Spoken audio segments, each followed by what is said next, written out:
Vietnam is such a long country, and before we traveled to Vietnam I didn't really know where to go. So in this video I will tell you how to travel to Vietnam, which kind of transportation exists, to which places we went, and what are the highlights of Vietnam.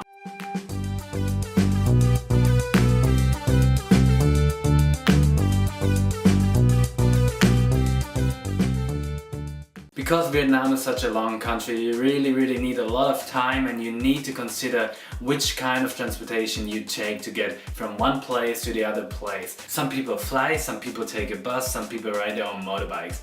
So one of the options you have is you buy an open bus ticket. An open bus ticket means you can hop on and hop off at different cities in Vietnam. So you buy a ticket, let's say, from Ho Chi Minh City to Ha Noi, and you can choose at which stops you want to hop off and hop on. This ticket is actually quite cheap. We traveled with Sin Tourists and this was actually a really good choice. We took the bus from Ho Chi Minh City until Huế, and we had around 6, 7, 8 stops in between, and we paid 648,000 dong for this ticket, which is only around 27 euros, around 20 pounds, and around about 30 US dollars. So this is nothing. You can also book single bus tickets from each town to the other town you want to go, but this always costs you a little bit more. And be careful with the company you choose, because some are really crap. You also have the option to travel by train, but this is more expensive than traveling by bus. If you look up the prices in the internet, be careful, because those prices are always wrong. They charge you more if you book the ticket online. Even if you buy a train ticket in a hostel or hotel, they will charge you a lot more, like $10–15 sometimes. So always book at the train station. The last option you have is traveling by motorbike. Many people buy a motorbike in Ha Noi or in Ho Chi Minh City, and they travel from north to south or south to north and get rid of the motorbike at the end of their trip. Again, be careful, because many people try to scam you. Maybe they sell you a motorbike which breaks down after a while. So be careful. And I also give you the advice that you need some how to ride a motorbike, because riding in Vietnam is not that easy. The traffic in Asia is crazy, as you probably already know. At some parts in Vietnam it's also possible to rent a motorbike, and they even transfer your luggage and you can ride a motorbike from one town to the other. There's also the option to use a company which is called Easy Rider. Easy Rider means that you have your own driver, your own motorbike driver, and you just sit on the back and enjoy the view. We heard this is really fun, and you can see the amazing landscape. In some parts of Vietnam it's impossible to see it when you travel by bus. So to give you an overview where to travel in Vietnam, I will tell you where we stopped and what we did, so you can see all our highlights during our trip in Vietnam. So don't forget, your visa expires after 1 month, so you need a lot of time to see everything you want to see. Maybe this map will help you to plan your trip. You will find this map on our website, thehowtube.com. So as you can see here, we started our trip in Ho Chi Minh City, which is also called Saigon.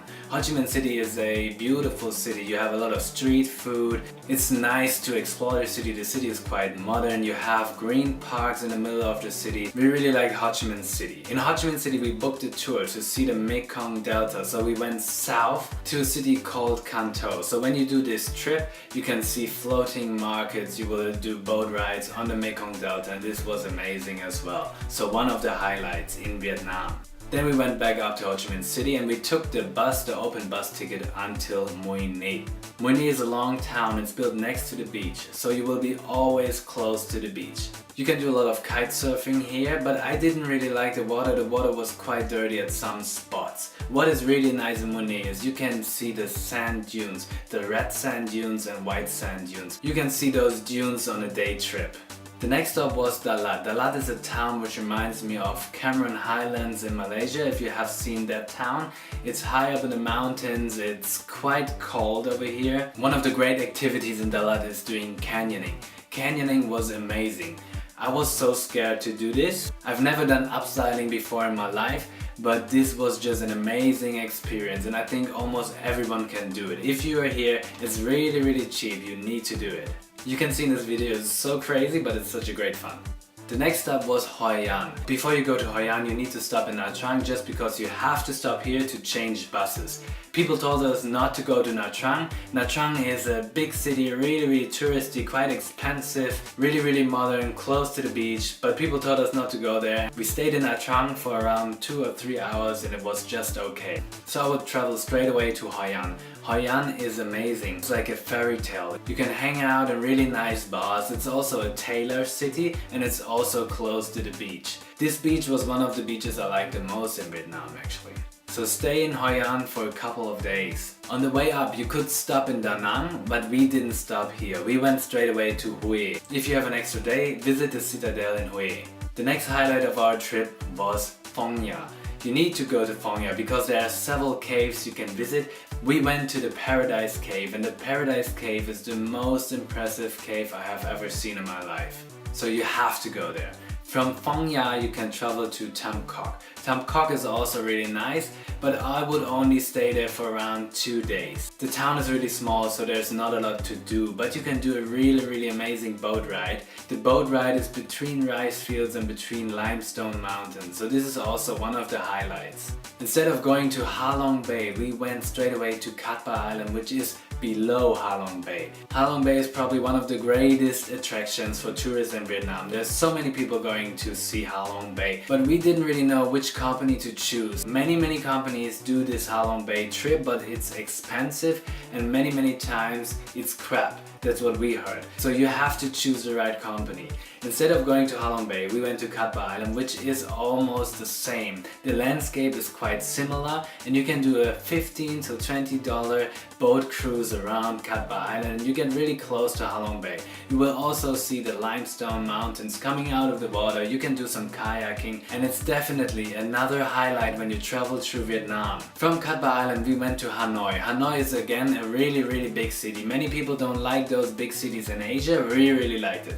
There are many places to try different kind of food. You can get lost in the streets. There are markets everywhere. You can buy so much stuff. You need to spend a couple of days in Ha Noi. The whole trip from south until Ha Noi we did by bus. We booked the open bus ticket and we booked some extra bus tickets to get to Phong Nha, to Tam Cốc, to Cat Ba and then to Ha Noi. But we also wanted to try the train, so we took a train from Ha Noi to Sapa. Sapa is really high in the mountains again and it's also a very nice town. It's quite touristy, it's quite expensive, but you can get out of the town and you can see the rice fields in the mountains. You can do some homestay. You stay at the place of traditional people, you can stay at their home, you can cook with them. The clothes they wear look amazing, so you will take a lot of great pictures here.